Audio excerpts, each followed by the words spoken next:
Jam wale mon bandiraɓe tedduɓe yeɓiyankoɓe Yaw Pindi TV min calmini on ɗo mawɗon wonde duni Baba Adama nde kala min simmone kelle gadande roɓindo jayndi altine nogas enayi lewru mars 2025 bisimilla mon kelle gadande roɓindo jayndeji puɗɗortoɗen ko jayndi gendiri leydi Sénégal. Jayndi Le Soleil ɓe garti koye un an de gouvernance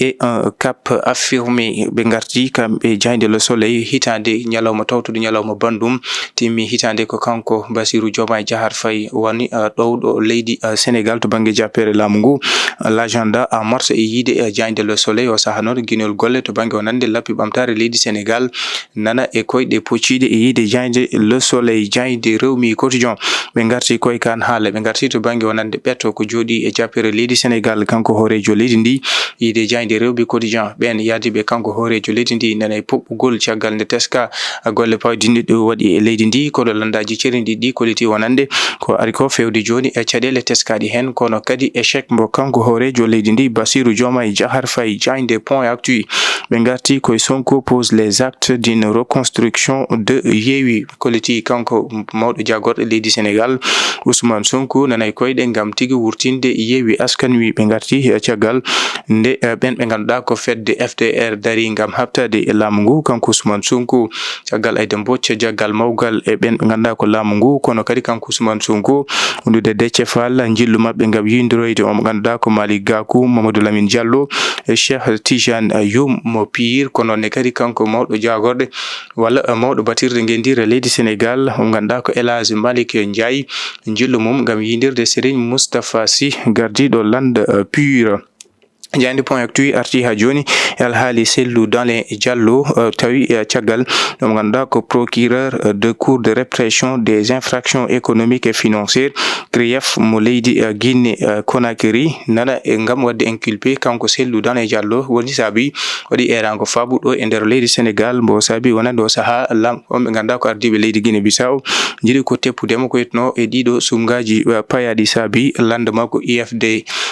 makko IFDG ɓe koliti ɗum ɗo ala ko woni hen to banggue wonande ko ɓe jiiɗi rewrude kanko Sellou Dalein Diallo so wona wadde teppol hawa yaade e ɗin sumgoji caggal noon nde o tuma jeygu avion ngu rewani lawol. Jayndi Le Dakarois ɓe garti koye un an de dictature joɗugol kanko horejo leydi ndi Bassirou Diomaye Diakhar Faye. Jayndi L'Évidence ɓe garti koye oɗo loi interprétative saabi gomso boppo holliti ɓe mbat ko yete ko seppo yamo ngam artude e ɗen caɗele hani ko jogori ko battinde on loi mo laamu ngu yiɗi wadde ɗo e nder leydi Sénégal. Jayndi Enquête Quotidien ɓe garti koye au nom du magistère de Diomaye Faye hitande ko jooɗi e laamu leydi Sénégal kanko Bassirou Diomaye Faye e yiide Jayndi Enquête des progrès insuffisants to banggue wonande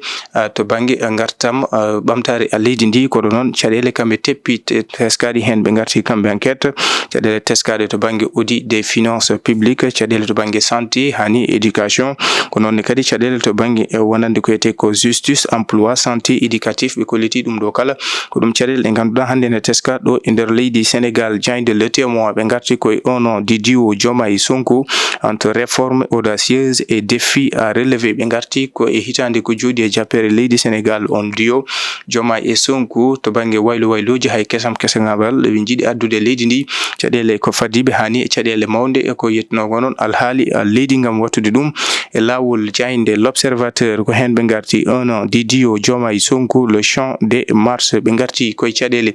teskade caggal hitande nde jooɗi kanko horejo leydi ndi ɓe garti e caɗele faggude leydi Sénégal to banggue caɗele dawrugol ko noon kadi caɗele to fannu cellal ko yete ko santé hani liberté d'expression haalde wellitare mum tumri caɗele teski e leydi ndi ɓe kolliti ɗum ɗo kala lebbi sappo e ɗiɗi ko ɗum caɗele ɗum teska ɗo e nder leydi Sénégal. Jayndi Tribune Quotidien ɓe garti koye le Pastef persiste dans la tromperie lande Pastef joni ene ngottili e funtude wonande rendo leydi Sénégal kono ɓe garti kamɓe Jayndi Tribune mo ganduɗa ko lieutenant colonel gartude e oɗon loi interprétative mo holluɗo ene jogori addude pusgu hani e caɗele fewde ɓen ganduɗa ko les forces de défense et de sécurité. Jayndi Walf Quotidien ɓe garti koye retrait de la gestion foncière aux collectivités territoriales yidde laamu ngu ko ittude jungo ɓe ganduɗa ko commune aji ɗi walla mairie ji ɗi e ko yetno noon alhaali haali leyɗele e yiide jande Walf Quotidien ɗum addi caɗele hanni e gakke wonande commune-aji ɗo e wertago leydi Sénégal. Jayde L'As Quotidien ɓe garti koye FDR wanno ɓe jillu mum toon to Touba Tivaouane Ndiassane ngam artude e caɗele ɗe ganduɗa hande oɗo saaha ne fawi ɗum ɓe ganduɗa ko lundiyankoɓe ɓe e ko yitno noon tawi fawi ɗumen ko nguɗo laamu Diomaye Diakhar Faye e Ousmane Sonko e yiide jayde L'As Quotidien ɓe garti directeur général mo port autonome mo Dakar Waly Diouf Bodian o holliti ko ɓoyata APR ma momte ha laaɓa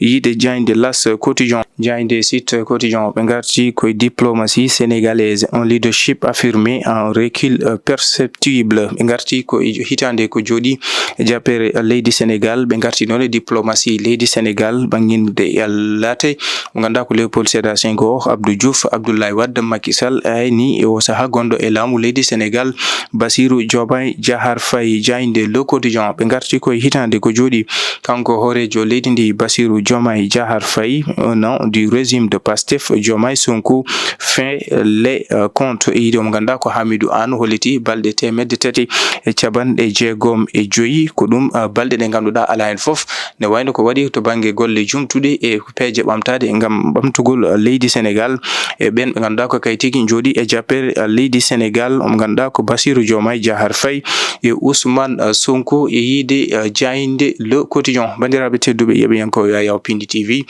woni ko min no ɓenno mon e kelle gadande robinde jayndeje subaka hande o min kon aadi talata janggo so hawre welede Allah.